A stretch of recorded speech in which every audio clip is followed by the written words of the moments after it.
Hi! అందరికీ నమస్తే అండి.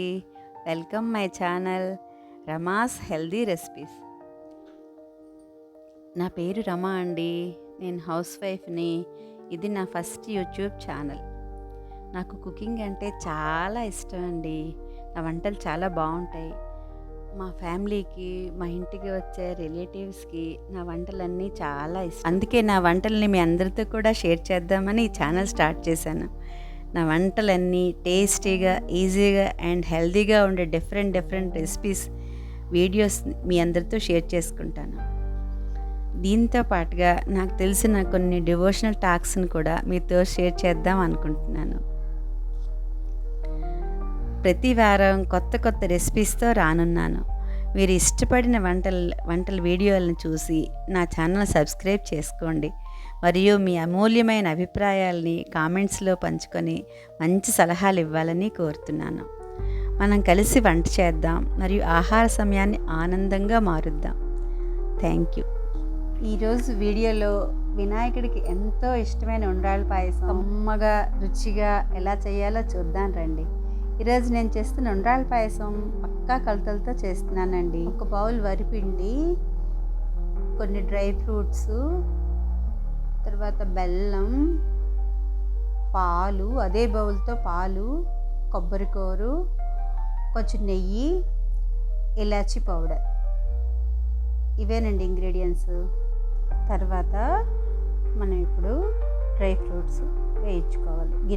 పొయ్యి మీద గిన్నె పెట్టి బాగా వేడెక్కాక కొంచెం నెయ్యి వేసుకొని అందులో డ్రై ఫ్రూట్స్ వేసుకొని ఎర్రగా వేయించుకొని ఒక బౌల్లోకి తీసుకొని పక్కన పెట్టుకోవాలండి.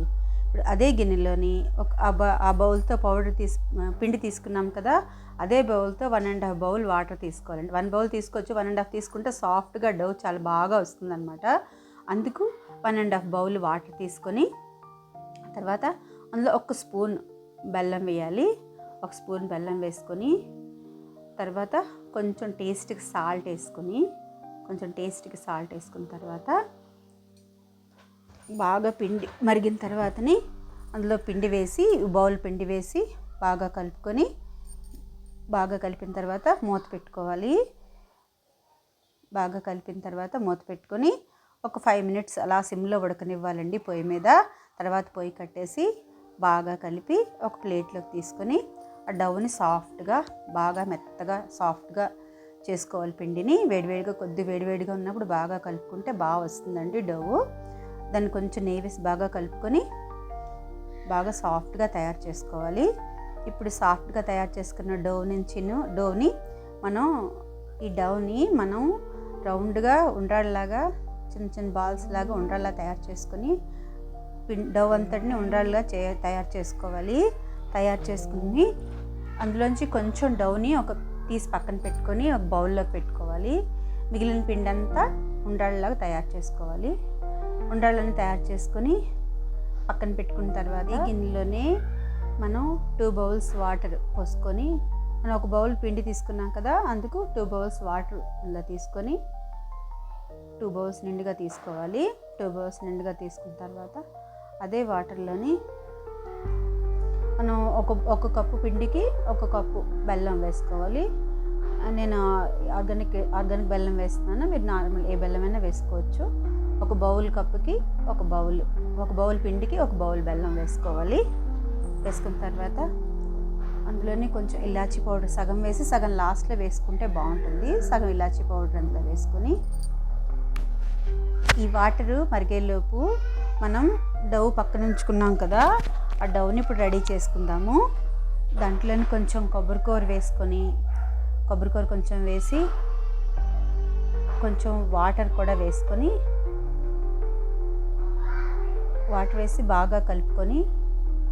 బాగా కలుపుకొని కొంచెం లిక్విడ్గా తయారు చేసుకోవాలి. లిక్విడ్గా తయారు చేసుకున్న తర్వాత సాఫ్ట్గా రావాలి, థిక్ లిక్విడ్గా వచ్చిన తర్వాతని చూడండి ఎలా వచ్చిందో. థిక్గా లిక్విడ్లా ఉండాలి. అలా వచ్చిన తర్వాత దాన్ని పక్కన పెట్టుకొని ఇప్పుడు మనం ఇది చూద్దాం ఎలా ఉందో. బాగా వేడెక్కింది. ఇప్పుడు దాంట్లో మిగిలిన కొబ్బరికూర వేసుకొని తర్వాతని కొంచెం నెయ్యి వేసుకోవాలి. కొబ్బరికూర వేసిన తర్వాత నెయ్యి వేసుకున్న తర్వాత 2 స్పూన్స్ నెయ్యి వేసుకుంటే బాగా ఉడుకుతుంది. బాగా ఉడుకుతున్నప్పుడు మనం చేసుకొని పెట్టుకున్న ఉండ్రాళ్ళన్నీ దాంట్లో వేసేసుకోవాలి. ఉండ్రాళ్ళన్నీ దాంట్లో వేసేయాలి. వేసేసిన తర్వాత బాగా కలపాలి. అలాగే ఎక్కువ గట్టిగా కలపకూడదు. 5 మినిట్స్ అలాగ ఉడకనివ్వాలి. ఉడికిన తర్వాత బాగా ఉడుకుతున్నది కదా, ఇప్పుడు మూత పెట్టి ఒక 10 మినిట్స్ ఉడకనివ్వాలి.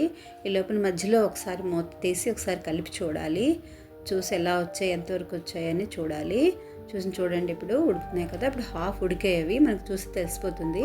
దాన్ని ఒకసారి మీరు అలా నొక్కి చూస్తే తెలిసిపోతుంది. వేడిగా ఉన్నాయి కదా, ఒకసారి నొక్కి చూడండి, చూస్తే తెలుస్తుంది. అది హాఫ్ ఉడికేయి. ఇంకా మరొక 5 మినిట్స్ ఉడికితే అలా ఇంకా ఇదైతే విడిపోతాయి అన్నమాట. కాబట్టి ఇంకొక 5 మినిట్స్ బాగా ఉడకాలి. ఒక 5 మినిట్స్ బాగా ఉడకనివ్వండి. ఉడికినిచ్చిన తర్వాత ఇప్పుడు మనం బాగా ఉడికిపోయాయి కదా, ఉడికిన తర్వాతనే ఇప్పుడు లిక్విడ్ వేసి కలపాలి. మనం చేసి పెట్టుకున్న లిక్విడ్ కలిపేసి కాసేపు ఉడకనివ్వాలండి. ఇది మనం బెల్లంతో చేసుకుంటున్నాం కాబట్టి చాలా హెల్తీగా ఉంటుంది. మనం ఎంతైనా తినచ్చు, చాలా బాగుంటుంది. పిల్లలైనా ఎవరైనా హ్యాపీగా తినచ్చు. కాసేపు అలా ఉడికిన తర్వాత కాసేపు మూత పెట్టుకొని మరొక 10 నిమిషాలు బాగా ఉడకనివ్వాలండి. ఉడికాక చూడండి ఎలా ఉందో, బాగా థిక్గా వచ్చింది కదా. దీన్ని బాగా కలుపుకోవాలి. చూడండి, చాలా బాగా ఉడికింది. ఇప్పుడు మీకు ఉండ్రాళ్ళు కూడా బాగా సాఫ్ట్గా అవుతాయి అన్నమాట. ఎక్కడ గట్టిగా ఏమి ఉండవు. ఇప్పుడు దీంట్లో మనం జీడిపప్పు కూడా వేసుకొని బాగా కలుపుకొని, జీడిపప్పు మనం వేసుకున్న డ్రై ఫ్రూట్స్ అన్నీ కూడా వేసేసుకోవాలి. వేసుకున్న తర్వాత పొయ్యి కట్టేసి కాసేపు చల్లారనివ్వాలి. దీన్ని కాసేపు చల్లారిన తర్వాత పక్కన పెట్టుకొని కాసేపు చల్లారనివ్వాలి. చల్లారిన తర్వాత పాలు వేయాలి. ఎందుకంటే మనం బెల్లంతో చేస్తున్నాం కాబట్టి చల్లారాకే వేయాలి. పంచదారతో అయితే మామూలుగా వేసేసుకోవచ్చు. బెల్లంతో చేసినప్పుడు పాలు విరగడానికి అవకాశం ఉంటుంది.